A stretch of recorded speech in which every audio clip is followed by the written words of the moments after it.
제가 저번에 트러블 다시 났다고 영상 찍고 나서 지금 한 달 정도 지났거든요. 근데 이렇게 관리해서 싹 좋아졌어요 하고 말하면 참 좋겠지만 우울하게도 아직 다 좋아지진 않았습니다. 염증 같은 게 많이 줄긴 했어요. 그래서 크기는 작아졌는데 특히 턱 라인은 염증이 계속 올라오고 있어요. 그래서 오늘은 여드름 관리를 잘 하고 있는지 중간 점검 겸 제가 요즘 실천하는 방법들에 대해서 공유해 보려고 해요. 일단 첫 번째로 제 트러블이 확 번졌을 때 그 시기가 밤을 자주 샐 때였잖아요. 그래서 최대한 밤을 새지 않고 규칙적으로 요즘은 생활을 하고 있어요. 수면 시간도 최소 6시간은 지키려고 해요. 그리고 운동도 꾸준히 하고 있고 규칙적으로 먹고 자고 최대한 그 몸의 사이클을 다시 돌려놓으려고 열심히 노력을 한 달이었고요. 그리고 두 번째로 우유를 거의 끊었어요. 지금 마시는 것도 부유로 만든 음료예요. 근데 제가 라떼를 좋아하잖아요. 그래서 요즘은 어떻게 먹냐면 집에서는 보통 아몬드 브리즈로 타먹거든요. 일단 카누 같은 커피 원액을 진하게 탄 다음에 거기다 아몬드 브리즈 한 팩 까서 넣어주면 끝이에요.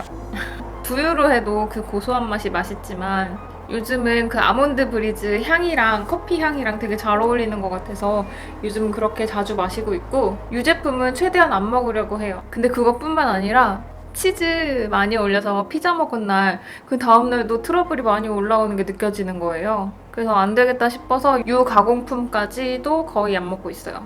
저번에 피부가 뒤집어졌을 때 거의 결정적인 순간이 언제였냐면 제가 아하로 필링 팩을 했어요. 그 다음에 토너 대신 또 스트라이덱스를 쓴 거예요. 거기다가 제가 마지막에는 벤조일 퍼옥사이드로 마무리를 했었거든요. 피부에다가 자극 플러스 자극을 엄청 많이 준 거죠. 그래서 요즘은 그런 짓은 안 하고 최대한 순한 제품으로 관리를 하고 있어요. 예전에 제가 만들었던 그 염증성 여드름 케어 루틴을 따라서 다시 하고 있거든요. 그거 제가 만들었는데 되게 잘 만든 것 같아요. 그래서 큰 트러블이 빠르게 가라앉을 수 있었던 것 같긴 해요. 아, 그리고 제가 요즘 이마에 좁쌀 여드름 많이 없어졌잖아요. 제가 요즘 뭘 쓰고 있냐면 기름종이. 요즘 막 기름종이 쓰지 말라고 하잖아요. 피부에 유분, 수분 다 뺏어간다고 쓰지 말라고 하는데 어디서 또 그런 걸 봤어요. 그런 말은 피부 상태가 정상적인 상태인 중성 피부한테 적용하는 말이고 피지가 너무 많이 차올라서 그걸 주체할 수 없어서 올라오는 여드름에는 기름 종이가 되게 효과적이라고 하는 거예요. 그래서 다시 사용을 해봤죠. 이런 염증성 여드름에 기름 종이는 효과가 하나도 없어요. 근데 이마에 올라오는 좁쌀 여드름 같은 거 있잖아요. 그런 거는 되게 효과적이더라고요. 그냥 우들두들하게 올라오는 화이트헤드 같은 거. 저는 이마랑 코, 여기 T존 부분 있잖아요. 이런 데가 피지가 계속 올라와요. 그래서 요즘 이 부분들에만 기름 종이를 사용해주고 있는데 피지가 계속 폭발하듯이 안에서 뿜어내니까 그걸 살짝 걷어내주는 과정이라고 생각하시면 될 것 같아요. 그리고 요즘 영양제도 잘 챙겨 먹고 있는데 어떤 거 먹냐면 일단 첫 번째로는 장내 유익균을 늘려서 장내 면역력을 강화시키는 유산균, 프로바이오틱스를 먹고 있고 제가 평상시에 식단에서 잘 챙겨 먹지 못하는 영양소들을 보충해주는 멀티비타민, 그리고 신진대사를 활발하게 해주고 체내 염증을 감소시켜주는 오메가3, 그리고 피지 조절을 위해서 판톤텐산 다시 먹고 있고요. 그리고 항염작용과 면역력 강화를 위한 락토페린 먹고 있고, 그리고 요즘 날씨가 추워졌잖아요. 저는 수족냉증도 너무 심하고 속이 찬 체질인 것 같아요. 그래서 체를 잘해가지고 몸을 따뜻하게 해주는 생강뿌리 영양제 먹고 있어요. 지금은 그렇게 먹고 있고, 그리고 요즘 제가 새롭게 든 생각이 있어요. 여러분도 많이 아시다시피 여성 호르몬에 의한 여드름은 다 이 턱 주변, 입술 밑에 이런 데만 난다고 생각을 했어요. 그래서 제가 나는 이런 트러블들은 호르몬에 의한 건 아닐 거다라는 생각을 계속 했었거든요.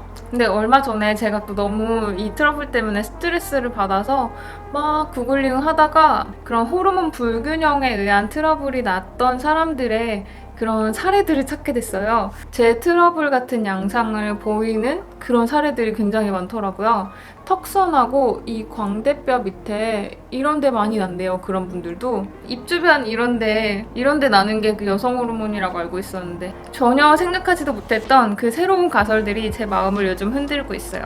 여성 호르몬에는 크게 에스트로겐하고 프로게스테론 이렇게 두 가지가 있는데 이 호르몬이 균형이 맞아야 되는데 어떤 한 가지가 과다하거나 어떤 한 가지가 부족하거나 이러면 그 호르몬 불균형에 의해서 트러블이 날 수도 있다고 하더라고요. 제가 스킨케어 이렇게 열심히 하고 운동도 이렇게 열심히 하고 영양제도 이렇게 잘 챙겨 먹고 하는데 계속 염증 같은 트러블이 이 안에서 올라오는 거는 몸에 뭔가가 잘못된 것이다 이런 생각이 계속 드는 거예요. 근데 그 호르몬 여드름을 검색하던 중에 갑자기 제 머릿속을 스치던 생각이 있었어요. 제가 3, 4월 동안 미국 여행을 갔잖아요. 근데 한 달을 여행하는 동안 제 생리 기간이 껴있을 거 아니에요. 근데 여행 중에 그날이 껴있으면 진짜 힘든 거 다들 아시죠? 저는 안 그래도 수영하는 거 좋아하고 하는데 절대 여행에서는 그날이 끼고 싶지 않은 거예요. 그래서 생리 기간을 조절하려고 피임약을 먹었었어요. 머시론을 제가 그때 먹었는데 생각해보니까 그때 피부 상태가 진짜 좋았어요. 그때는 여행해야 되니까 막 영양제를 막 10가지씩 막 이렇게 챙겨가기가 어렵잖아요. 그래서 정말 필수적으로 먹어야 되는 유산균하고 멀티비타민 딱 그것만 챙겨갔었거든요. 그것만 먹었는데도 피부 상태가 굉장히 좋았고 트러블도 하나도 안 올라왔었고 제가 서칭하던 중에 갑자기 그 생각이 드니까 너무 소름 돋는 거예요. 진짜 그러면 호르몬의 문제일 수도 있겠구나 생각해서 지금 여러 가지 시도해보려고 하고 있어요. 제가 저한테 실험을 해본 다음에 공유를 다시 하고 싶어요.